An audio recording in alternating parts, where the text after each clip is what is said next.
Okay, let's move on. Bebsie moving on the Lions +7. I think I'm going to as well. I expect to. Let's move on to the Sunday nighter. This one could be a beauty. 8:20 p.m. Eastern. Minnesota Vikings 7-8, 3-5 on the road at Green Bay Packers 12-3, 7-0 at home. Lambeau Field in Green Bay, Wisconsin. The Green Bay to win the division was just -150, and that was late. I think it started at a better number at -150. And with me humming and hawing, I ended up taking too long getting it at -163. But I made a decent sized bet, and it was pretty. I don't know if there's an easier casher in this North Division. Lambeau Field, Green Bay, Wisconsin. Let's start with the market here. Again, of those of you watching this video cut up, this is Tuesday night, and Green Bay opening up at -7. They're now 6.5 right across the board. This total opened up at 48. It's now 47.5. Let's move over to the live odds or market moves. At this point, we have just 3,391 tickets in. You know there'll be 80,000 tickets on this game to 100,000 at least. 33% of the tickets, 35% of the cash on Minnesota. Not a lot, but it's moved a half point towards them. Then 69% of tickets and 75% on cash on the under. Vikings come in off a disappointing 30-23 loss at home to a tired, COVID-ravaged Rams squad. They picked off Stafford 3 times and couldn't win the game or cover the 3 points. Cousins was 27-38 for 315 yards, 1 touchdown, 1 interception. His interception was his 4th in the last 3 games. He was only picked off 3 times in the first 12 games of the year. Justin Jefferson caught 8 passes for 116 yards. KJ Osborne caught 5 for 68 and a touchdown. With Dalvin Cook out of the lineup, Alexander Madison was below average. I mean, it was okay. 13 carries for 41 yards and touchdown. He also caught 3 passes for 29 yards. Vikings defense intercepted Stafford 3 times, twice by Anthony Barr, once by Xavier Woods. Vikings combined for 0 sacks and 5 quarterback hits. Adam Thielen returned from a 2-game absence with 3 catches for 40 yards, but he aggravated the injury twice and barely, he played 1 series in the second half. Cook was joined on the COVID-19 reserve list by backup quarterback Sean Mannion and backup offensive tackle Rashad Hill. Mason Cole elbow on the injured reserve. Oli Udoh returned back to his original starting right guard spot. Let's just quickly take a look at what's going on with this Minnesota team. They've added that Dalvin Cook is expected to clear the protocols and be acted from the reserve list ahead of this game. So Dalvin Cook is expected to be back in the lineup. Adam Thielen is sore, hopeful to be back on the field in Green Bay. So those are good signs there. Those are good signs. But we just talked about Udoh, the guard. He's now on the reserve COVID list. He was put on the COVID list yesterday. We talked about Rashad Hill. He was put on the COVID list on Sunday with Mannion. This team doesn't have a ton of issues. They're going to get Dalvin Cook back and Thielen could play. Let's start with the Vikings. Brady says, I'm taking the Vikings, but I'm hoping I get a 7 or 7.5 if I wait. One thing Zimmer does well is defend Rodgers. Plus, Rodgers' toe is an issue again.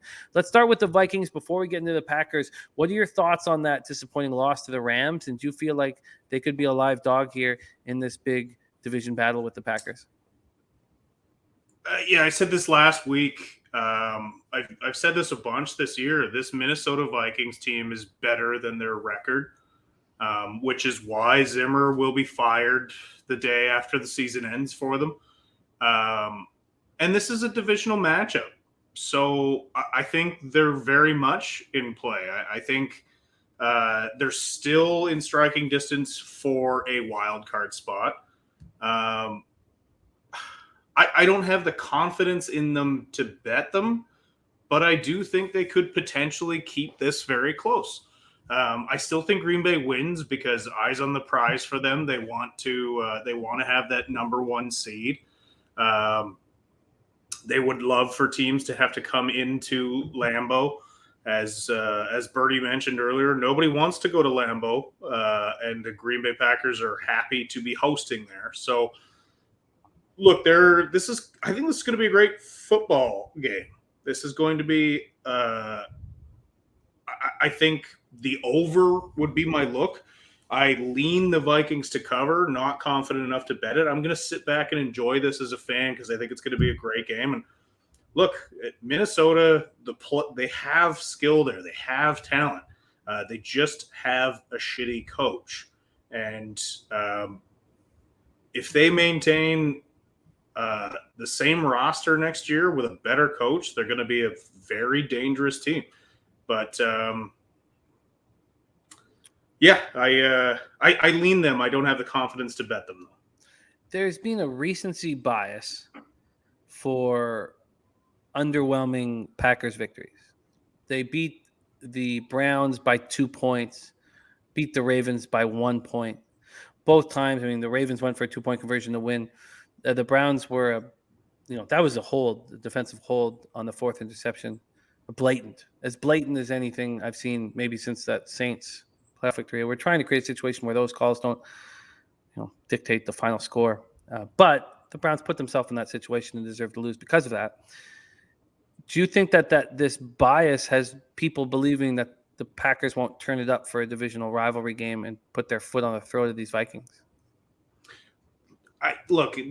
That's why I don't have the confidence to bet. I just think this Packers defense, as good as they have been playing, they're still very vulnerable. They've lost key pieces. They're still getting production. But again, this Vikings offense has a ton of skill to match them stride for stride. So putting their foot on their throat is what they're certainly going to try to do. And this is why I think the over is in play. Because I think this winds up being a bit of a shootout.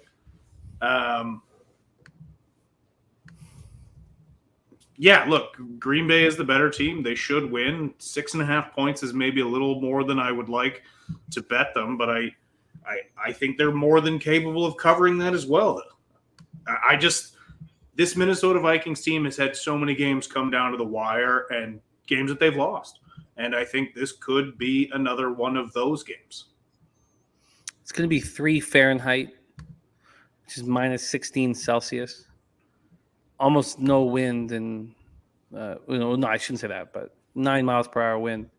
And then no snow. It's going to be a nice, night, but freezing cold. How do you think a team that's playing indoors like the Vikings is going to handle that cold temperature?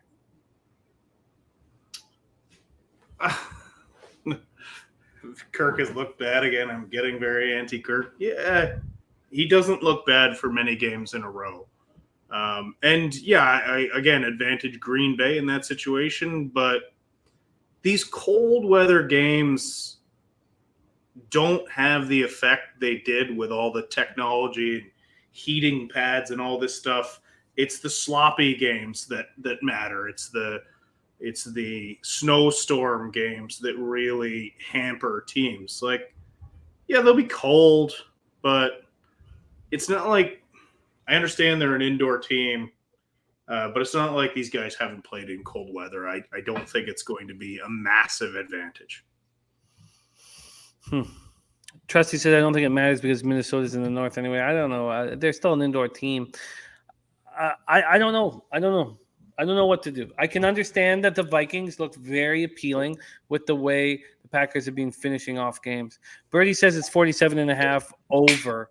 Is there anything you want to make official for the Sunday nighter at this point?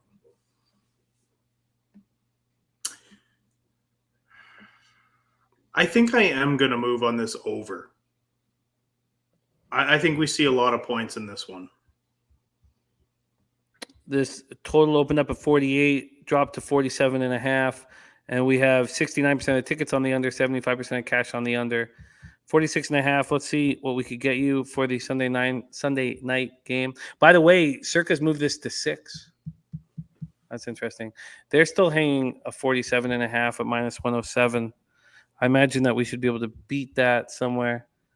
47.5. Wow, the over 47.5 is at plus 103 at Pinnacle, saying that it's going to go down to 47 imminently. 47.5 at Bet365. We'll try FanDuel quickly here. And at FanDuel, we have 47.5. Do you want the over 47.5 at plus 103? Or would you rather give me that plus money? All right, let's do it. Brady says you can bet the Packers below the 7. You can tease the Packers in a long teaser to a half. Won't be betting the Packers in the game where books will be facing massive liability if the Packers just win. Trusty says, if you had to take a side, who would you take? If I had to take a side right now on a free play, I would take the Vikings with the points. But I would understand that the reason why I think that is because of what I've watched the last 2 weeks. And that's a very dangerous thing when you're dealing with a bias from what you've seen the last 2 weeks. And that would make me pause and think about it longer. If you had a free play on the side, Bebsie, it would be Vikings as well.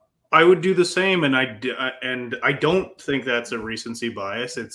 It's another thing that I've been saying all year, and it's been kicked me in the face a few times this year. But Minnesota is better than their record, and I think they will play well against Green Bay.